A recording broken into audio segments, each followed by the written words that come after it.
All right, in the video today, we're going to talk about a CR2600. This is an older model from Corp.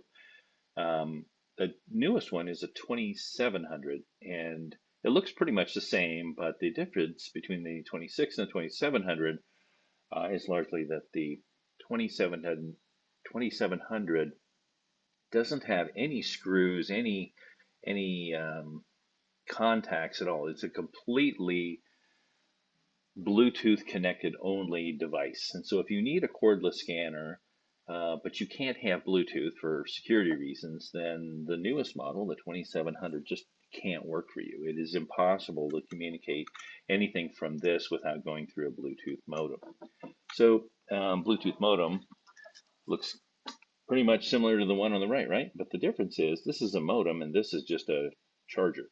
Okay, so this is a charger, has one cable that goes out to the wall, but it also has a USB plug that goes to the PC. And when it goes to the PC, after you connect it here, it gets seen as a second keyboard. All right, so what we created is a secure, no Bluetooth, um, cordless scanner that can go out and batch scan a bunch of barcodes, store them in the handheld, and then you can upload them either one at a time with this button, or you can do a batch upload of all of the scans at once with that button. Okay, and the default application that I'm using is our UID validation filter. This is for military asset tracking barcodes. They look kind of like these things. They're data matrix codes by definition. Um, all UIDs are data matrix codes. All data matrix codes are not UIDs. Okay, so if it is a UID, it will go through a validation routine here, and if it is correct, it'll beep once and pass it. If it is a part number scan, it will beep twice and pass it. If it is a UID barcode that has a data syntax error, doesn't meet the requirements of MIL standard 130, will beep 4 times. And you can also put this scanner in error report mode, but we're going to keep it simple. When it does find an error, it beeps 4 times and it blocks output. All right, so let's get started. On the front, you've got two LEDs, a wireless Bluetooth connection, which again will always be off because it is Bluetooth disabled. And we have a storage LED, which indicates whether there is data stored in the memory or not. You have a handle trigger for collecting data, and you have two buttons on the top again for transmitting data once it's in the dock. We begin let's just start from scratch. If you pull this out of the box, it's not even going to have the battery connected. So take your battery, stick it in. You want to see what your battery level is, you can hit this membrane button on the back at any time, and it'll show you 1 to 4 LEDs indicating strength.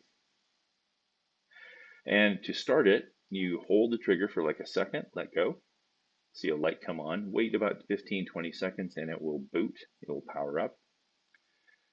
And when it does so, your first step before you start collecting data is to erase things that might be in memory. So you can go to the charger. We include a barcode that says delete stored data, so we'll do that, right? And the LED goes off, indicating that it's ready to go. Now, again, a UID is always a data matrix code. So if I scan a linear code, it knows it's not a UID and will just pass that information. So in this validation routine that we're running, I'm going to ask you to listen. If I scan a data matrix code, it's going to assume that it's a UID, and if it's valid, it will beep once, right? And if it's a part number rather than a UID, it'll beep twice. If you have a UID that has more than UID type information, it'll beep once, pause, and beep twice, indicating that it has appended data. Now let's read another one here. Okay, and now I'm going to find a barcode that I know has got an error. It'll beep 4 times, indicating that there's nothing there. Now I didn't pass any data, and to show that again, I'll scan a can of soda. Okay, Now I have data, I have a glowing LED. I'm going to stick it in the dock. Windows recognizes it with that boom boom sound. And we are ready now to put our cursor somewhere. It doesn't really matter what program it is. It could be Excel, Word, a web form. In this case, I'm using Notepad. I'm going to turn this around and you're going to see that there are two buttons. Again, upload one, upload all. So I'm going to hit upload one and let's see what happens then. There you go. There's the first. Now, if this is a web form, you can take that first UII value. Again, this is the concatenated output, right? This isn't the raw string. This is the concatenated form, the UII. You can put that into a form, process it in whatever way as a record, and then come back, and when you're ready, you can hit it again. You'll get the second one. Oh, that's a part number, right? Hit it again, hit it again. Recognize that between these two, these two here, that I didn't have any output once I scanned the one that had an error. It was blocked. It simply gave you a 4-beep audible feedback. All right, so when you're at the end here, and you keep hitting the upload one button and nothing happens, you know that you're at the end of your collection of stored scanned information. Now, if you did screw up somewhere along the way and you want all of them, you can just hit this button and you'll get all of them. And that doesn't go away when you upload. It stays there, so you can hit it again, hit it again, hit it again till you're blue in the face. Okay. If you do have now, when you're done with that, you can just pull your scanner out and scan the delete stored data, and there's nothing left in there again. Right. So you can again collect data in a secure, non-Bluetooth fashion, hundreds of scans.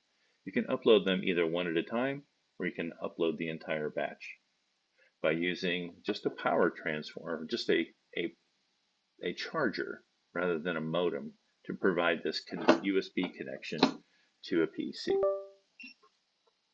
If you do have trouble, which I seriously doubt you would, most boot settings are,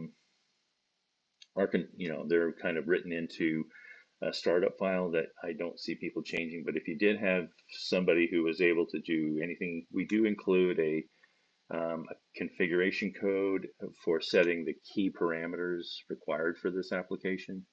And you can either put it on the back of your dock or throw it in the trash or put it on the bottom if you want. It doesn't really matter, but in that way, if you do have trouble, there's an easy way of just scanning that, and hopefully it brings your functionality back again.